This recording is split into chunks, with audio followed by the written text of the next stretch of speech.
নমস্কার বন্ধুরা, আমি শ্রাবণী রাঁধুনি রান্নাঘরে নিয়ে চলে এসেছি আরো একটা নতুন রেসিপি। আজ একটা শাক দিয়ে রেসিপি বানাবো। আমরা সবসময় শুনে থাকি শাকের মধ্যে পুঁই শ্রেষ্ঠ শাক। আজ পুঁই শাক দিয়ে একটা রেসিপি বানাবো। সেই জন্য নিয়ে নিয়েছি নরম এবং কচি পুঁই শাক। পুঁই শাকটা এরপর খুব ভালোভাবে কেটে ধুয়ে নেব।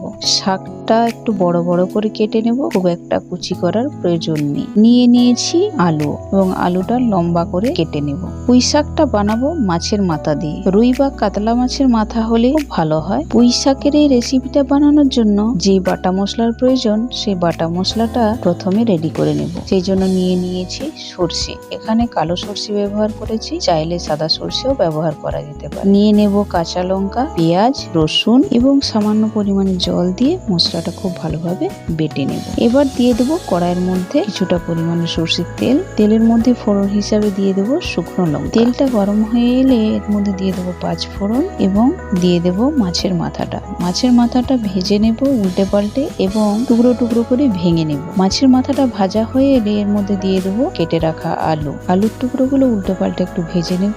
আলুর টুকরোগুলো ভাজা হয়ে এলে এর মধ্যে দিয়ে দেবো কেটে রাখা পুঁই শাক এবং ডাঁটা। পুঁই শাকটা একটু উল্টে পাল্টে নেব এবং এর মধ্যে দিয়ে দেবো পরিমাণ মতো হলুদ, পরিমাণ মতো নুন।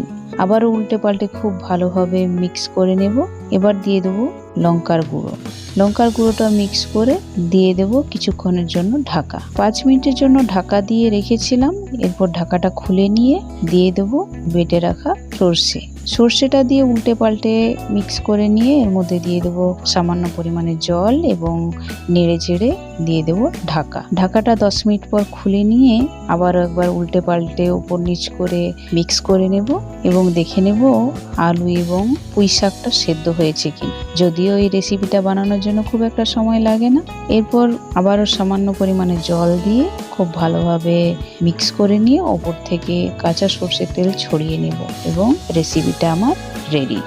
মাছের মাথা দিয়ে পুঁই শাকের এইভাবে ঝাল বানালে গরম গরম ভাতের সঙ্গে সার্ভ করলে আর কোনো রেসিপির প্রয়োজনই পড়বে না। এটা ভীষণ টেস্টি হয়। কতটা টেস্টি হয় জানতে হলে রেসিপিটা অবশ্যই একবার বাড়িতে বানাতে হবে। রেসিপিটি শেয়ার করলাম, আশা করি সকলের ভালো লাগবে। ভালো লাগলে লাইক করে দিয়ে কমেন্টের মাধ্যমে জানিও কেমন লাগলো। রেসিপিটি যদি খুব ভালো লেগে থাকে অবশ্যই ফ্যামিলি মেম্বার এবং বন্ধু বান্ধবদের মধ্যে শেয়ার করে দিও। নতুন বন্ধুরা রেসিপিটি ভালো লাগলে প্লিজ চ্যানেলটি সাবস্ক্রাইব করে দিও।